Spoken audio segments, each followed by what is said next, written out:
Where you want all things Afrobeat music and culture, only on Last Gidi Vybes on Zed Digital with your boy, Deola D'brown.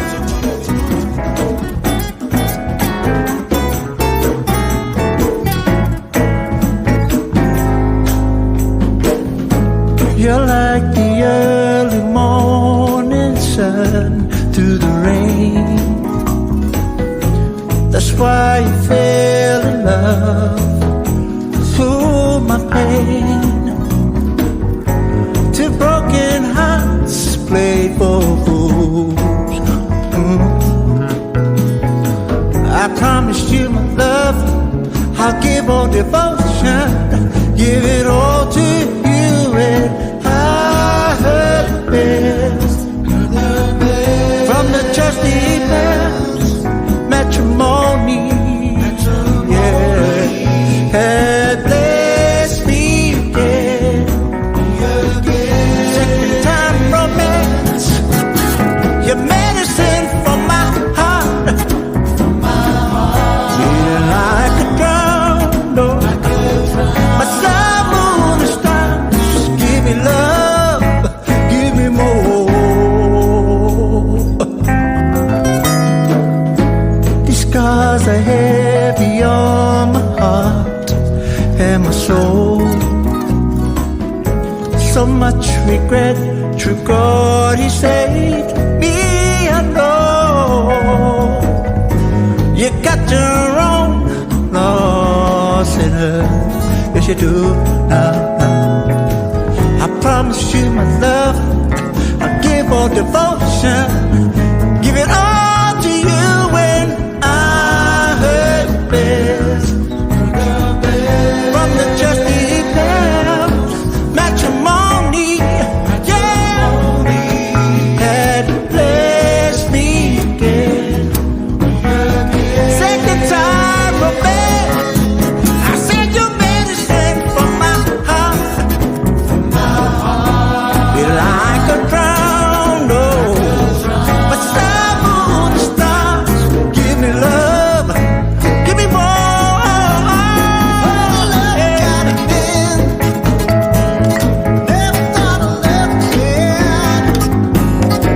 Words are like a song.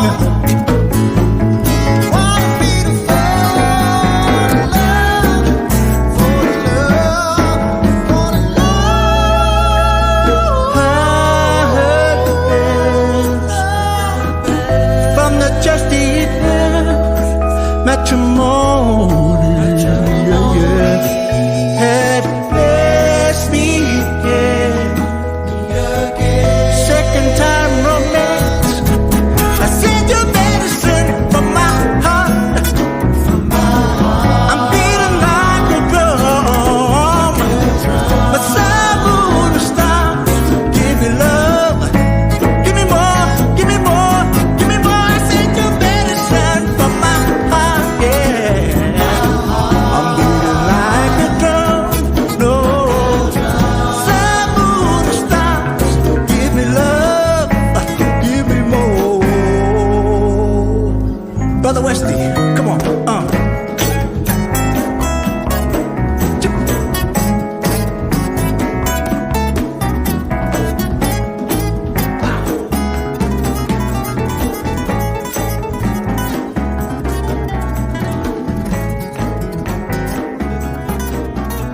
You already know we're back again. You're listening to Last Gidi Vybes, of course, broadcasted from the Z Towers, 4ZZZ, and of course Z Digital in the Valley. And this is your favorite Afrobeat Amapiano, incredible show of, culture, representing people of color or anything with flavor. It is repping the motherland, of course. You just listened to that one.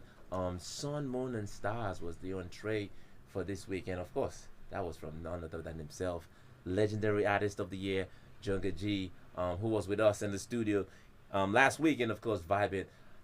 We can't make this up now. This week we have an even, some extra spice on this one, because we talked about it last week. We said we'll be having another special guest in, and it happened. maybe it's because the miraculous nobleman himself pulled some strings on his guitar, that will be playing and humming to that music in our heads. But of course, before we unveil this one, don't forget the top 5 Afrobeat chat smackers will be on later on in the show. Some brand new shows will be coming up, brand new tunes will be coming up later in the show. Don't forget to tune into that one. But of course, without further ado, say less, because we have none other than himself, legendary man, founder of the QMA Music Awards, of course. Cube Music, founder of Cube Music, of course, legend. Anyone who is part of the 4ZZZ community will definitely know who I'm referring to. We rolled the red carpet out. We moved all the leaves off the ground when he was coming into the studio. Great Dudge, ladies and gentlemen. Dudge himself, man. Hey. Such a great man to have in the studio. Man, I don't know. We could have added like some sprinkles on flowers on that one, man. But honestly, your name precedes you, and it's such a great time to have you in the studio. Thank you for coming in. Thank you. I'm honored to be here. I love the fact you've invited me in. Thank you so much. And just go straight into it now. Just for in a quick summary for some of our listeners who might be wondering, man, this man, Great Dudge, we've seen it with Cube Music and a lot of other amazing things. Just tell us a quick history about yourself. I know we've delved a little bit into that, and there's just some of the interesting points of your journey of getting to this point. Okay, so originally I was in a band in a place called Tasmania, which is very south. I moved up here when I was probably 19, playing in bands, and I never really went back. And that was sort of 1980. I got married to a Brisbane girl. So therefore my roots from Tasmania, I was ripped out. But part of coming to Brisbane and working, I never left school with any degree or any particular learning, except that I could sell guitars. I could sell guitar amps, drums. I was hooked. In Tasmania, I got an offer because I hung around music stores that they asked would I work at Christmas time to sell guitars, and I not only worked there, they offered me a job and I didn't have to go back to school. Oh wow. So that was the start, and I was playing in bands 6 nights a week in those periods in the late 70s. Wow. We were playing 6 nights a week. So you can I was a guitarist originally, turned into a bass player eventually.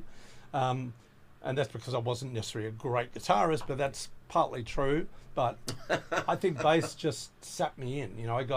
There was a lot of funk and stuff going on. There was a lot of early R&B, and I was sucked into Stevie Wonder, and I was sucked right into that Songs in the Key of Life album. Right. And I learned every song, Sir Duke and I Wish, and all these beautiful tracks. Yeah. And the band was playing that stuff. So I was just fortunate enough to be brought up in that period and that era. Came to Brisbane, played in some bands, some rock bands, some indie bands, but I was working music stores. And the beautiful thing about working music stores, you're always talking to musicians. And I'm in Brisbane without any history. To start with, working in a place called Parling's Music in the city, in Queen Street it was, in the mall. We eventually moved to Elizabeth Street.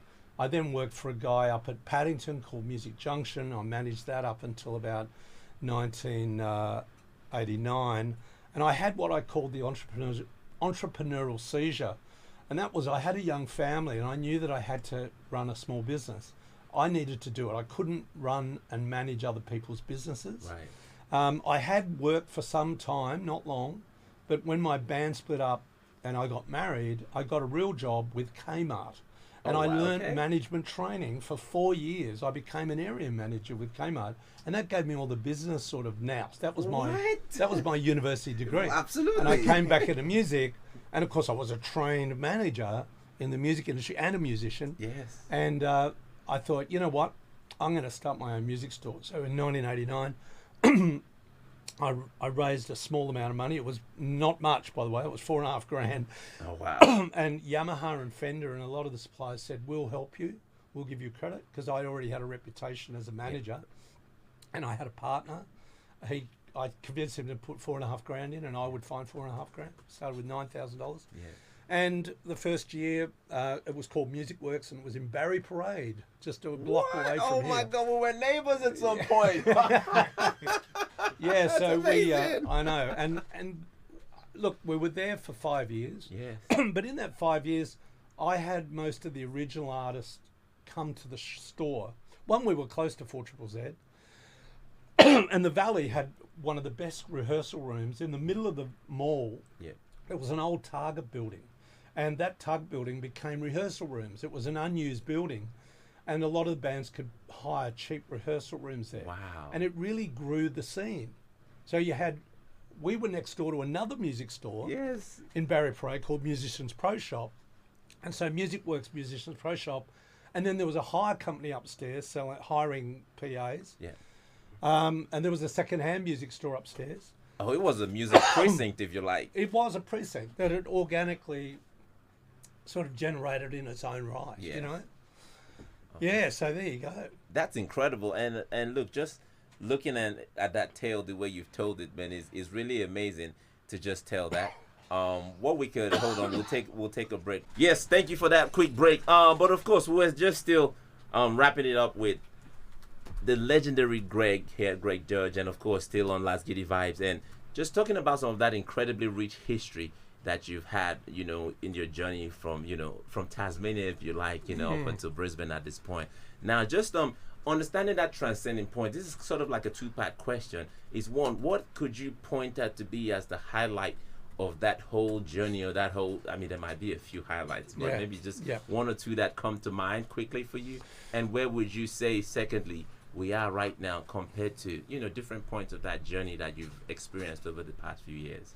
Historically, Queensland was what I used to call a cover city.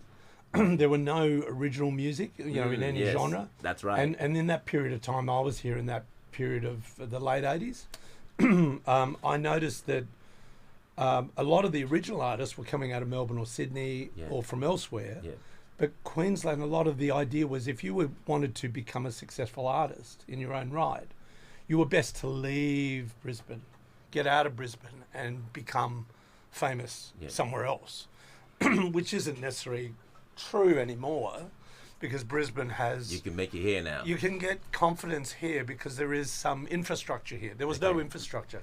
There was good infrastructure in Melbourne and Victoria. There was good infrastructure in New South Wales. But the infrastructure that existed in Brisbane was all underground. I mean, even Triple Z, you know, it had all these early punk bands and all the rising of the different genres. Right. They were very much underground. There weren't record companies here investing in artists. It was all organically growing. You know, there were no publishers here, music publishers. No one even knew what one was, you know. And they're the investors and the bankers to actually back and help create intellectual property, which is the copyrights that actually make the money for the artists, which most people do not understand. So Brisbane didn't have the education and the wit. They just thought you'd go out and do shows and you'd make money, and that's the way to make money. They weren't necessarily driving a recording scene.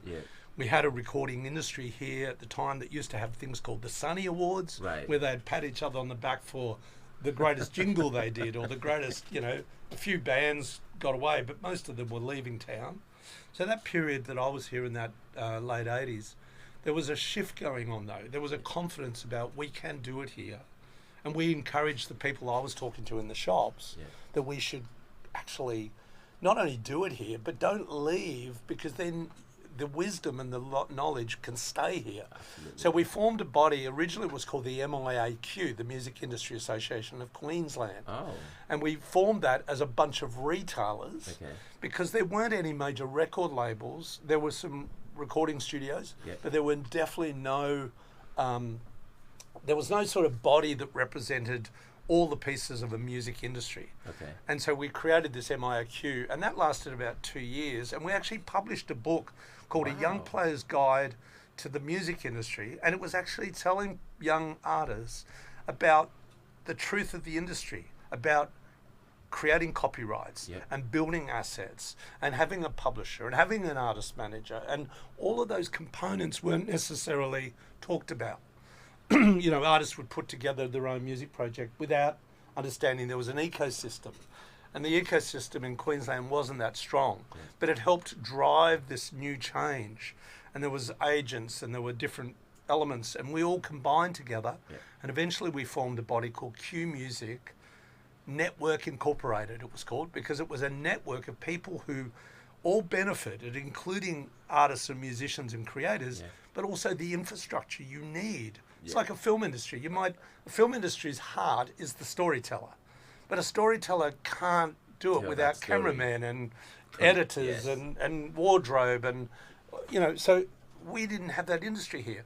Now, the film industry started on the Gold Coast, as you remember. Yes. Warner's Brothers came in around this time, in this period of 1989. Wow. And we started talking a lot to major record companies out of Sydney and Melbourne because they were looking for acts out of Brisbane. Yeah. And we knew the acts that were starting to draw audiences. Yeah. So we'd say to them, go and check out Powderfinger, or, you know, check out these guys and check out these people, blah, blah, blah. The industry started to grow, but we created a body called Q Music, and that started in 1993. Wow. Even though Q Music itself doesn't know its original history, it was a team of people. It wasn't me alone. I was the first president because I owned a music store. Right, Yes. I was a bit of a central hub, but there was agents in there, and there were other good people in recording studios, and you know, we all had this vision of we need to have a voice to government to take contemporary music seriously. Don't see it as music is only for tourists to play cover bands in a side of a pub, or you know, it is an industry itself, and we don't have it here, and we want it here. So we actually lobbied the government, and we got the South Bank TAFE institution started their first training course in 1992, and they took the first intake of 30 students. To learn contemporary music, songwriting, management, all the stuff, you know. What? That still goes today, by the way. It's one of the longest running contemporary music colleges in Australia. Oh my goodness. Yeah. Wait, what? There was vet-based, at that time in that period, Yeah. there was a university in Lismore where you could go and do university, a Bachelor of Music and so on. Okay. The Conservatorium was all about what we call, and this is not to be derogatory or insultive to anyone, but it's dead white man's music. So people will go there to learn the classics that came out of Europe. You know, they would learn Mozart or Chopin. They weren't there to learn how to create music, whether it was rap, hip hop, pop, punk, whatever, you know. So we were there advocating for new music, regardless of what the creator wanted to create. Right. And so we were there, I suppose, lobbying for the government to recognise that we can create an industry here. Yeah. You've just got to create the right environment. It's like a farmer. You've got to get the soil right. Yeah. You've got to get the attitude right. We had a few seminars. We brought people up from Sydney and Melbourne, and we got them to hear how they started their music scenes maybe 20 years before. Yeah. And then we started to get together collectively and say, you know what, we can do this. We understand the importance of, it's got to be unique. It's got to be different. You might say original, but original can be just a copy of what other people are doing. You know, it's how do you push that boundary of something new, you know, and also, will a scene come out of that? Now, what sort of scene? We don't know. You've got to allow the creators to develop that community and that scene, and you can end up with many scenes. That's right. You can have electronic dance music over there. You can have heavy metal over there. You can have country over there. You can have R&B there. You can have rap there.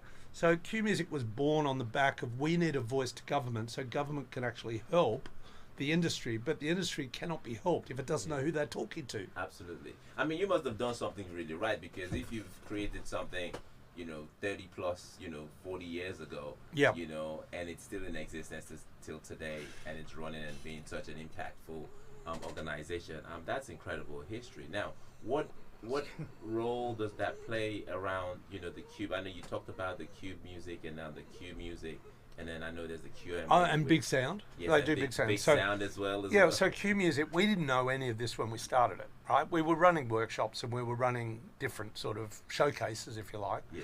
But it was, to be fair, it was new people that came on board that could see it clearer than we probably could, and we had sort of moved on by then, and we always knew that we were the fire starters. We were the people that started this idea, got it established, and then another lot of crew came in saying, well, how do we actually sustain this? How do we make this non-for-profit body, Q Music, actually sustainable? How does it pay staff? How does it get its money? And then it had conversations with Arts Queensland and Music Australia, and at the time Arts, it was called Arts Australia Arts. And they helped fund it. And then they got foundational support from philanthropists or sponsors as well. So Q Music started to grow its main two things at the time were Q songs, which is the precursor to the QMAs, which is the Queensland Music Awards, but then Big Sound. They started based on what they saw with, out of Texas came a thing called South by Southwest. Got you. Yeah, and South by Southwest was also about gaming and film and music, but they said, let's just do the music.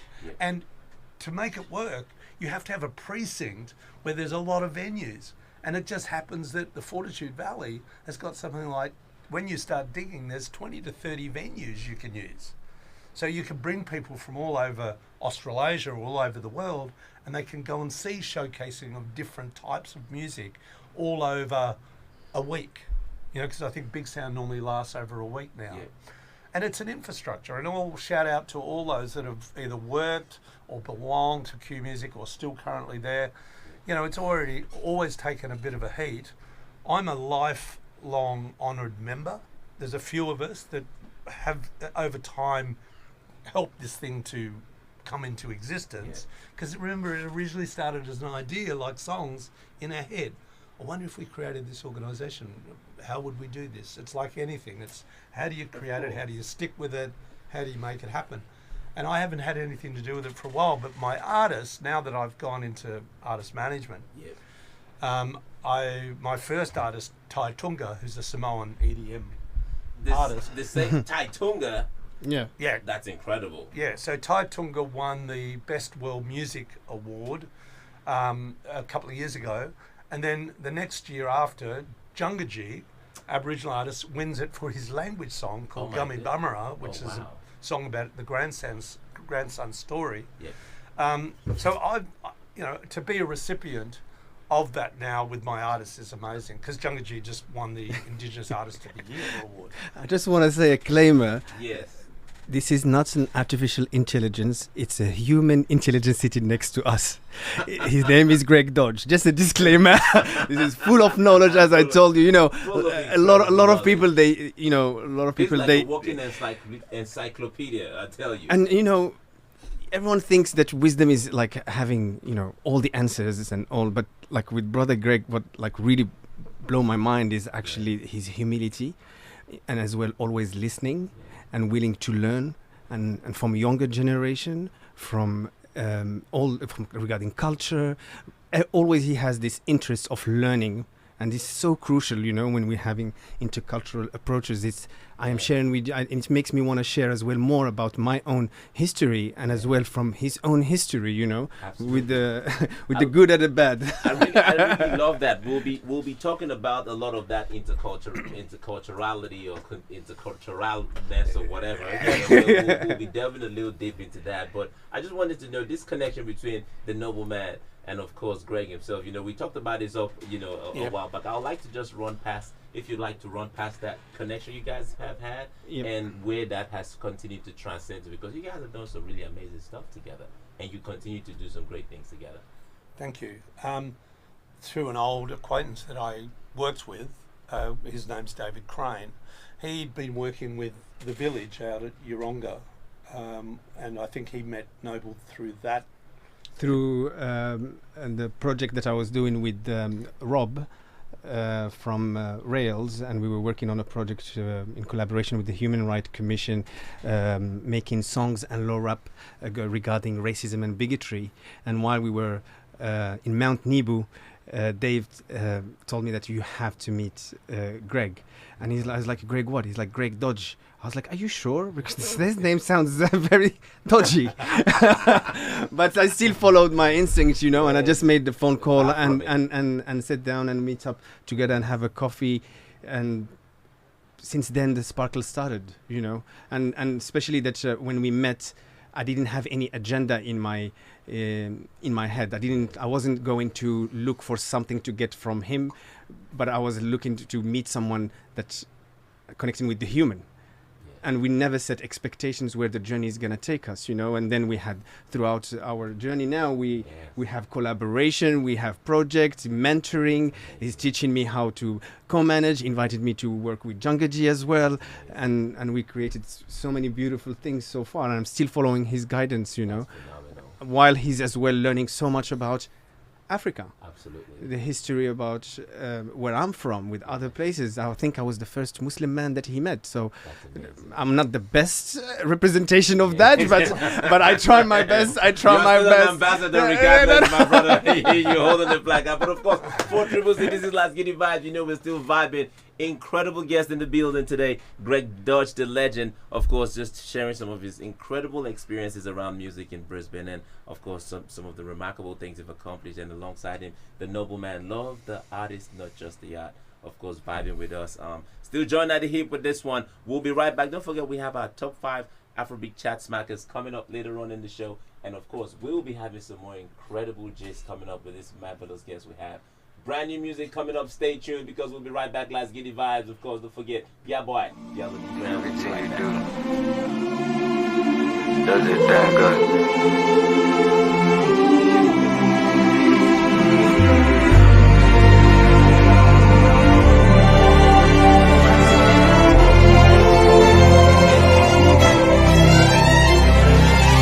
Alhamdulillah, praise be to God, no matter your condition. Forget all your loss, something must go before something come. It is work, no be luck. Sin is believing, you have to trust yourself. Can't wait for the result. Never feel remorse.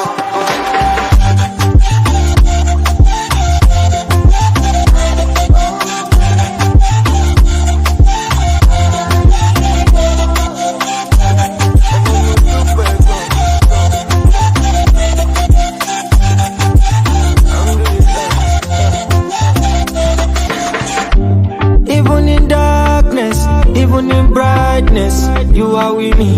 And if I lose, it be there to guide me. God, now my protection. Love is a connection. I am meant to be here.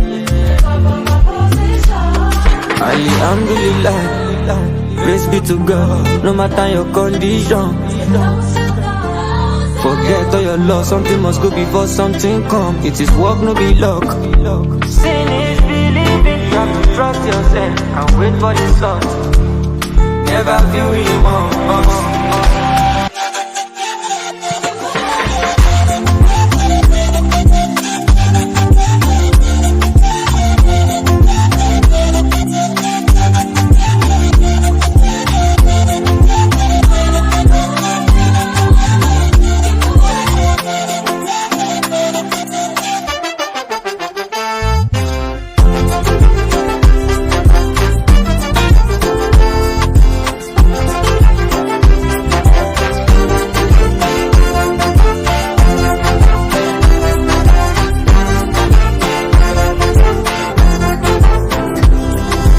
Alhamdulillah, praise be to God, no matter your condition.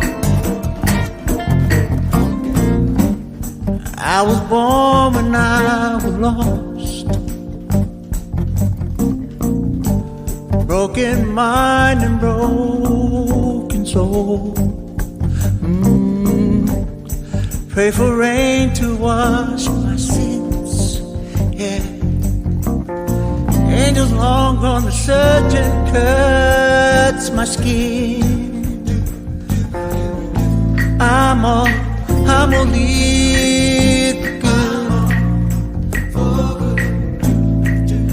I'm gonna live good. I said I'm in it for the lost days. I'm betting on black, I'm going back. Better give it, don't give it up. No, I won't, cause I'm a all good. Gambling man on life I played. I tasted love, I tasted pain. Yes, I did. Testimony, I've got you. Yes, I do. Now it's time to heal, I'm overdue. I'm gonna live good. Said I'm gonna live good.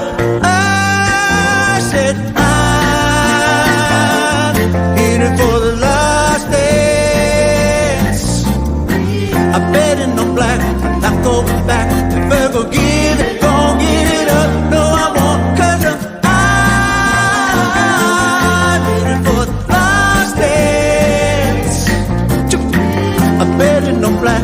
I'm going back. If ever give it, gon' give it up. No, I won't, cause I'm all set.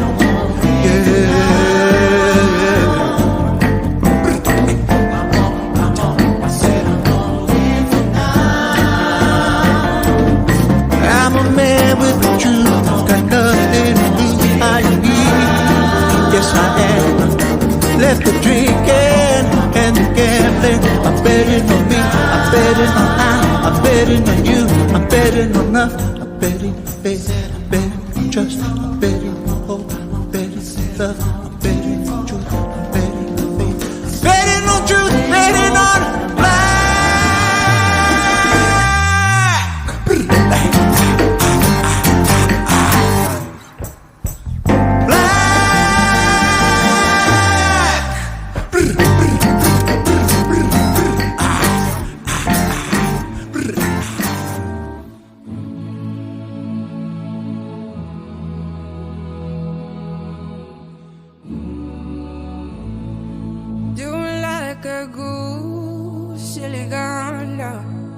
Why you go to pose with ganja? When they bring the smoke, you sit on the roof, but then you're nowhere to be found. I wish I could afford a rollie, drive around and fuck the police. But my mom depending on me, on me.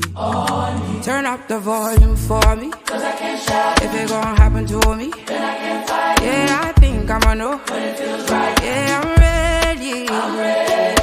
Hold up and I'm ready to be anyone's shawty. Want me, then be about it. Lay on the table, all your intentions. I wasn't alone when I was running. Back when I was new when I pain coming. Back when my mama used to tell me, baby, don't forget from where you're coming. I cannot forget I got my heart and hope to die. I cannot forget I wrote initials on my body. More than I don't care, I want it more than everybody. But I can't stop thinking, no, I wish I had a roll. I wish I could afford a rollie, drive around and fuck the police. But my mom depended on me. Turn up the volume for me, cause I can't shout. If it gon' happen to me, then I can't fight. Yeah, I think I'ma know. Yeah, I'm ready. Hold up, I'm ready to be anyone's shawty. Want me, then be about it. Lay it on the table, all your intentions. Turn up the volume for me, cause I can't shout. If it gon' happen to me, then I can't fight. Yeah, I think I'ma know when it feels right. Yeah, I'm ready.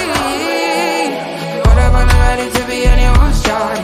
Want me, then be about it. Lay it on the table, all your intentions. Yes, you're still on Last Gidi Vibes, and of course, Z Digital is bringing you Last Gidi Vibes from the 4 Triple Z Towers. Still our remarkable guest in the studio. Of course, still giving us some incredible gems of wisdom right here. We can't wait to continue to delve further into this one. We're just leading to some amazing tracks right there. That one was definitely from, of course, playing some more tunes from Jungle G. Of course, Betting on Black from his last album. Don't forget, his brand new album is dropping soon. 20 tracks and some amazing things, of course, coming from that whole sprue. And of course, just some amazing brand news at Shake on that one. And Lord Viper. Don't forget, top 5 Afrobeat Chat Smackers will be coming up later on. Greg George in the building, and of course, Nobleman. We've been talking about this behind the scenes, and we want to delve a little bit further into this. And it's, for me personally, a subject that's of great importance for me, you know, because when we talk about diversity and culture and inclusivity, it's something that I'm really passionate about. So I mean, we were talking a little bit about this behind the scenes. I just want to hear your take and your inputs on, you know, what you think about, especially in the Australian realm, interculturality, multiculturality. I mean, I'm probably not using the right word. It's a new one It's for a you new as one. well, yeah. Intercultural and multicultural, and what is that immersiveness of this diversity, you know, that we've been looking at and talking about? So thank you for the opportunity to explain this a little bit. And Noble and I, we debate this quite a lot. So we're pretty comfortable talking about this. I worked in a lot of spaces around multicultural over years, around particularly in Logan City, it gives you an example of something like 230 different people from different backgrounds live in Very harmony there. multicultural. And the only other places like that are in Western Sydney, around Parramatta and a lot of the Blacktown and so on. And Melbourne will have diverse communities as well. But Australia is rich in its diversity, but also it should never forget its first people. So multicultural embraces people that are coming from somewhere, and if we're not Aboriginal or Torres Strait Islander, we've come from somewhere, right? So we're all migrants in sense. So multicultural celebrates our diversity, of which we've got 230 different cultures living in some form of harmony, if we want to call it. But a lot of people that come here as migrants or as new migrants, they do not understand the Aboriginal story, the 65,000 year. They don't have any understanding of its own history and its interaction with colonial Britain when it collided in 1788, and what was happening prior with the Dutch, what was happening with the French, and what was happening with the Portuguese, and so on. And I think it's understanding that and unpacking that makes you realise that Australia's future is where, if you've got three silos, one silo is First Peoples, Aboriginal and Torres Strait Islander people, okay, 65,000 years plus. They've been here on this continent and these islands and lands. And then you've got the early migrants. Now, if we say that those early migrants started in 1788 at the beginning of the colonisation, and then anyone that's come after that, that's called the new migrants. Okay. So these three stories are what makes us. Aboriginal story, early migrants or the early settlers and farmers and convicts and military, etc. And then those that came after, whether it was through World War One after, World War Two after, Vietnam War, the Vietnamese, whether it's wars that have happened in Africa that create people to come to a new country to get their lives together, whether it was Persia and they come from Iran, or whether it's China, or which other countries that they go, I'm going to move to Australia to have a better life for myself. A lot of people don't realise that Australia is still a young country. You know, that it was only became a country in 1901. And it's still figuring out who it will be in the future. It's already had a referendum about its own republic, which didn't get up, but there will be a republic movement that will break away from the Commonwealth, at least, pardon me, in the next 10 to 15 years. It will happen. So we also tried to have a referendum to give Aboriginal people a voice to Parliament. But the thing is, they do have a voice if you're listening. If you listen and learn to their journey and you listen to the wisdom within the Aboriginal culture. And this is where intercultural came for me. It's a new word that came across my desk. There was cross-culture. That's what I was thinking. It was a better word than multicultural. And then I realised, that has been around for a while, the cross-culture word, or the cross-culture terminology.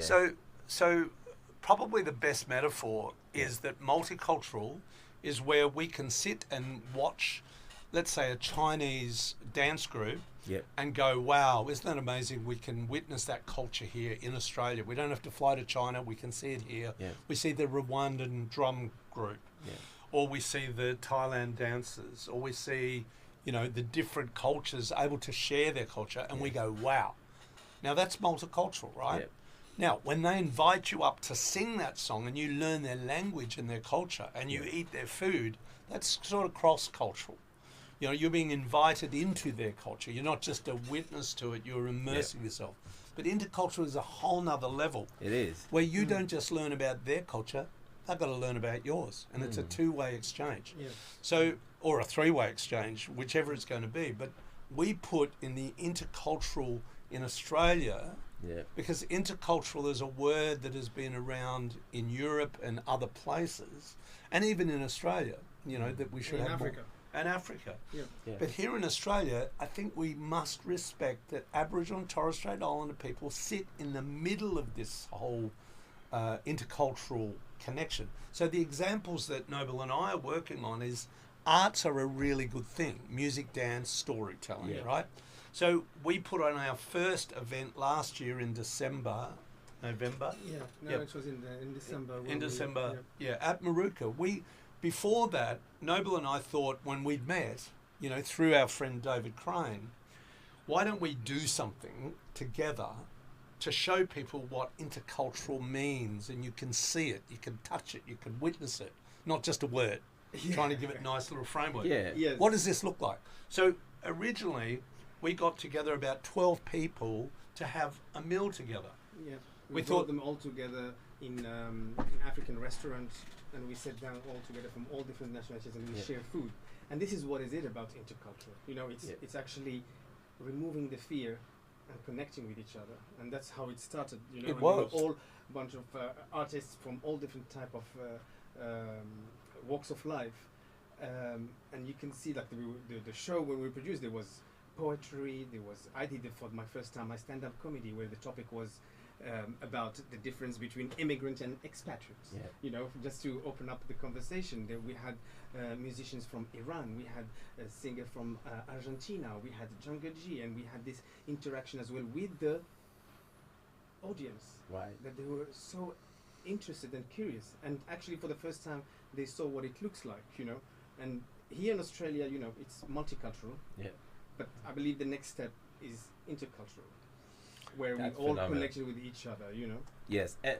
And I was going to say, it's lived experience too. I mean, Yeah. here we have on percussion behind all the artists was Nee Aman.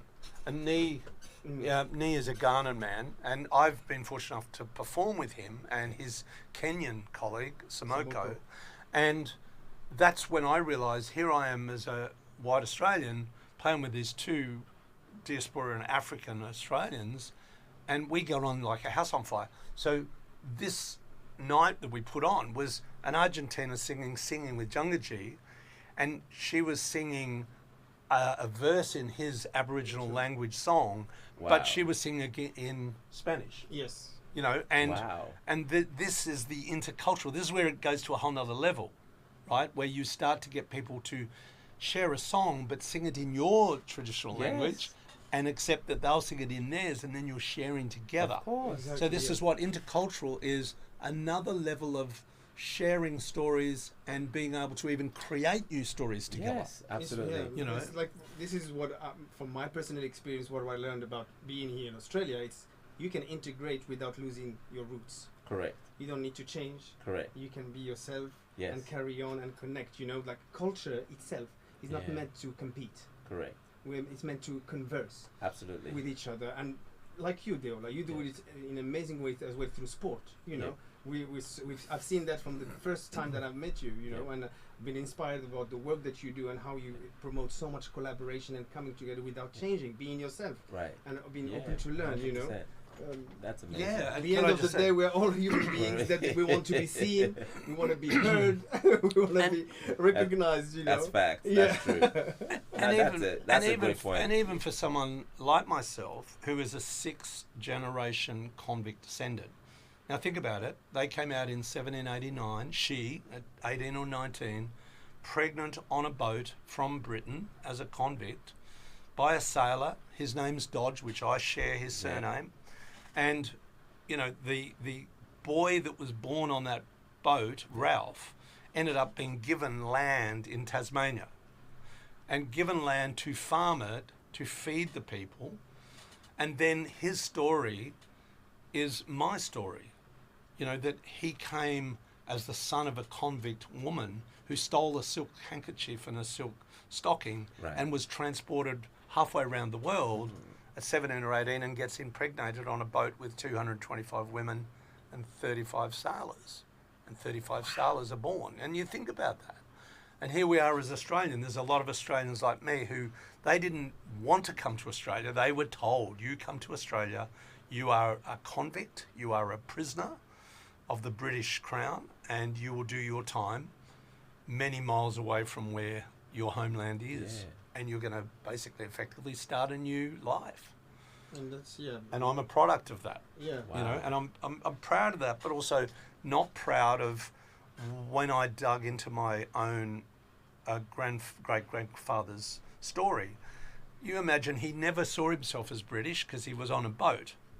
You know, he was raised on Norfolk Island and raised in Tasmania as a farmer. He was given 150 hectares of stolen land from Aboriginal people. They never owned the land. They were custodians of the land. They were the keepers of the land. But the British Crown had a system where they would take that land because they wanted to build vegetable gardens or trees and grow fruit or whatever, you know. And he had a role in eliminating the Aboriginal people of Tasmania down in the area where he is, which is where Port Arthur, which is one of the biggest sort of convict settlements.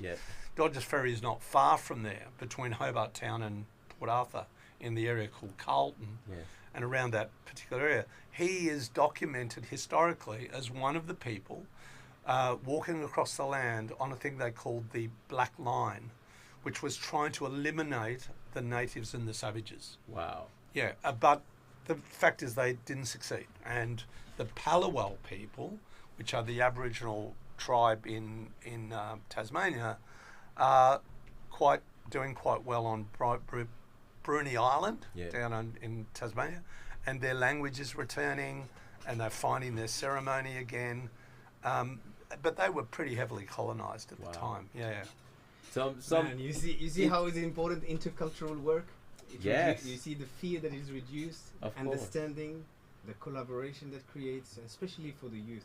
Yes. You know, especially for the young people now, it creates a space for identity and belonging. Yeah. And it's like, so I've learned, you hear now all this amazing history from Brother Greg, and it teaches me so much, you know. It takes me away from the stereotypes that we hear from everyone, you know. So That's this is 100%. how important is intercultural work. Yes, correct. Yeah. But look, I always say, look, the best way I look at it is bring the best parts of your culture and immerse it with the best part of the culture you come in encounter with, and produce something unique and profound. Correct. You know, and that's the way to just, you know, continue to evolve, because culture will always continue to evolve, you know, even though it's something that's passed down from generation to generation, you know. But one thing I tend to struggle with is the labeling around, you know, things like that, you know, ethnicity, groups, race, you know. That I just feel like when it's the same thing as I say in mental health world, you know, the more you label things, the more you give it an opportunity to be, you know, graded or categorized or segregated, if you like, you know. And it's the same thing. I had someone put it very cleverly the other way, that if you're from a first world country and you're working in a third world country, you're an expat. But if you're from a third world country and you go work in a first world country, you're called a migrant. You know, so guess what? Yeah. I came from Morocco to Australia, and let's say Oliver went from Australia to Morocco. Right. We did exactly the same thing. We took a suitcase, we went to the airport, but maybe the only difference is I packed some spices with me. Yes. That's it, bro. That's all. That's but, you know, some soup and some calabash, that's it. So we are all First Nation of this planet, let's say. Yes. Okay, you know, migrants or who's planning to move over here for a specific purpose to stay longer, or expat, but removing those labels is very important. You know, even the word of like white or black, I don't use it. I don't connect with it. You know, we are Africans. You know, brother, you're from Nigeria. Yes. I'm from Morocco. Yeah. A lot of people that I've worked with here within the African community, sometimes they thought that I was European. There you go. You know, I have to, and you know, and it starts within. It's not. It's not. We have to learn from each other first, Absolutely. and then we expand. And that's correct. Yeah. I'm just going to talk to you a little bit about what happened in this learning too, to lead up to intercultural. During COVID, as a hobby, I set up a podcast called Walk in Three Worlds. Okay. And one of the poems was called Walk in Three Worlds, was of a Samoan brother that I'd met called Kitch, who eventually got initiated in his village in Samoa, but living in Brisbane, as a talking high chief, which is an honoured position in the chiefdom system, Samoa, for his grandfather's village, you know. Now, I wrote this poem called Walk in Three Worlds, which looked at his life, meeting an Aboriginal partner called Shani Hegarty, an Aboriginal lady, had children with her, and I said to him, Samoan, Aboriginal, Australian. They walk in three worlds and they must navigate those three languages. He teaches them the Aboriginal language of his partner, Gungari. He teaches them Samoan, and he teaches them how to be Australian. Amazing. And I said, that's what people should learn from. Absolutely. Don't lose any of that. No. In actual fact, be so proud of all Yes, those of aspects. those, And they yes. do. They go out and do cultural celebration in any of those three, That's right? amazing. So, as you were talking about, I wrote a poem, which is what I was just digging on my phone called. It's called "We Are All Homo Sapiens," you know, and it was an idea that I was coming together. That at the end of the day, forget even the pigment of our skin and all this stuff. We all bleed the same. Yep. We all have mothers, you know, and the Mother Earth is that we share, and we've all come from the womb of a mother, you know. And then I wanted to bring it down to this commonality. Why is it Homo sapien? Who came up with that? You know, it is, you know, the non-clementia name that the French gave it to say this is our species. Yes. And we are one species. You know, we're not divided by these different Yes, incredible, man. labels that you, as you say, you know, I'm Yes. African No. or I'm Australian or whatever. 100%. Incredible. Yeah. Just so amazing to hear those perspectives from you. Of course, you know, when we having a great time, that time does fly so Yeah. fast, and I know that this one is definitely wrapping up. Before we let you go, Greg, just any last words for listeners out there? You've come with so much profound wealth and experience. Any last words for listeners out there who are, you know, probably just trying to figure out life or navigate, you know, this turbulent streams that are thrown at us? Totally. I think in the real world, there's something that Brother Noble and one of our partners has put together is a show in West End. And that show is an intercultural show, and it's going to feature people like Samoko from Kenya, you know, historically, Yep. Nia from Ghana, Princess from Sudan. South Sudan, Shout out Princess in it. Sudan, Yep. Francis in Noble, Morocco, Yep. Sabrina, who's Australian, but she's even found that her grandmother was Aboriginal, Yep. and yet she's not identifying, but she knows that she's got links to the First Peoples as well, Absolutely. but she doesn't. She thought she was Spanish. The family Wow. didn't want to talk about it, and these are things you start to understand about colonization. Yes. People were shame, and Yes. they were said, no, we're not Aboriginal. Don't do that. They'll take our children away. Yep. You know, so Sabrina, Laurie, and Samoko and Nee and Princess. And Yeah. Ofa, they're And- going to be performing Sunday at 4 p.m. at the Amazing. Mirables. Looking forward to have everyone over there. In to Boundary learn, to Street. listen, and yes, it's the single release of Sabrina Laurie and the Cosmic Straw. Amazing. Yeah, yeah. So that's 4 p.m. It's tickets are what, $15 or something, aren't they? It's Yes. cheap as Jump chips. on, of course. $15, and at the door it's like $20. Mm. Yeah. Amazing. So that's an example of showing intercultural in action. Yeah. We call it intercultural in action. It's not just talking about it. We're bringing people together, creating platforms. Absolutely. Yeah. Incredible words from Greg Dodge right there, the legend, man. Thank you so much for popping in. Thank you for having I told us. you this is going to be a 12-part series. This is part 1. We've got 11 more parts to go, you know, so stay tuned. It might be our monthly special right now, you know, so that's the way we're going to have it. And, of course, the nobleman himself, Thank you so much big for shout having out to us, you. brother. Thank you for coming into the studio. Don't forget, our top 5 Afrobeat Chat Smackers is coming right up at number 5. We have Back Outside. That one is Benson and Sads. At number 4 is Gratitude with Ashake. And at number 3, Ashake still blasting it up with No Forgiveness. Number 2, Let Me Be. Down his second voice. And at number 1, She Did It Again. Tyler and Zara Larson. I got to get out of the studio right now because Nick is trying to kick me out. Come in, Nick. Come on now. It's an incredible time. Thank you so much for having us. Until same time next week when we have y'all again. It's been a great time. Greg, thank you for being on the show. And Noble, of course. Until same time next week, Deola D'brown saying good night.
dance with me.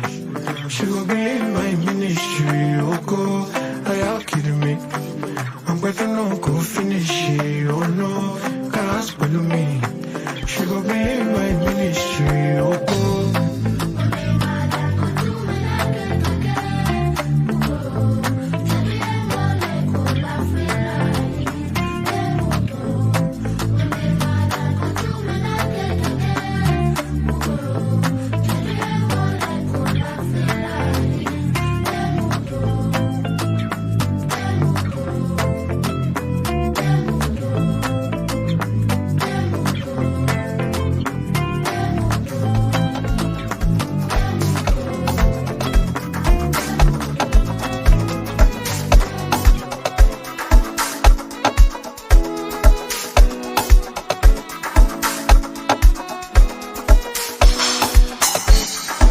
I don't feel like you waiting in my eye, don't see you pogong.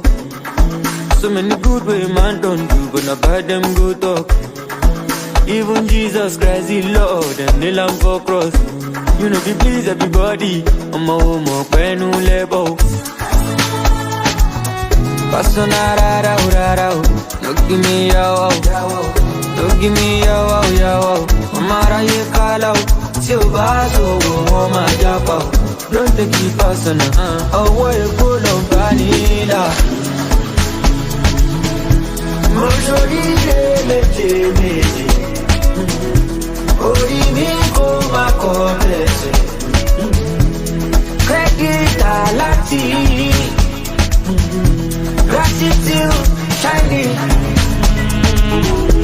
Mojori le Orimi koma komplexe. Credit alati. Gratitude.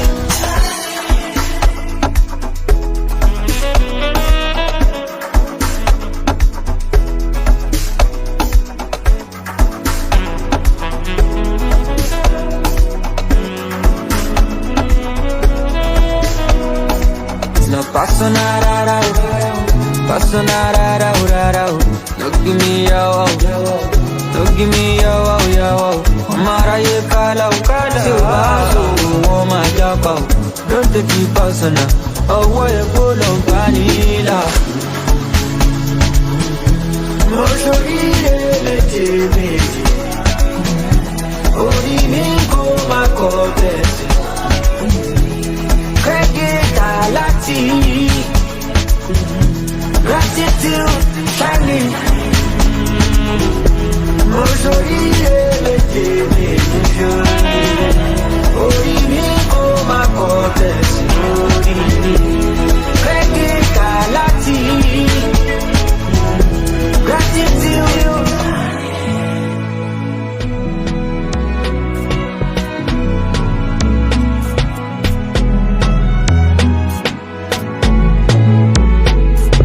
Addictive, baby, what you want me to do? Not a quick fix, one hit might ruin you. A blessing, a lesson you don't need to learn. When you're playing with fire, you're begging to find out the hard way, part ways, for your sake. Savor the heartbreak. This is sweet shame, music, this ain't Sade. No ordinary love, this is propane. No, it's not safe. Baby, this is a dangerous game for you. Baby, this is all just play to be. And I don't need you blaming me like she did it again. Even when you feel like you can't get me out of your head. I got you like she did it again. Even when you feel like you can't get me out of your head. I know deep down you want me. Deep down you want me. I know deep down you want me. But a man honestly is not tryna tease. Oops, did it again like Britney. That's how it is, that's all I know. Not like anyone you met before me. Keep it in the dark. Keep secrets between you and I. You know I'm a star. Don't fly too close to me, you fall. And it's not safe, no it's not safe. Baby, this is a dangerous game for you. But baby, this is all child's play to me. And I don't need you blaming me like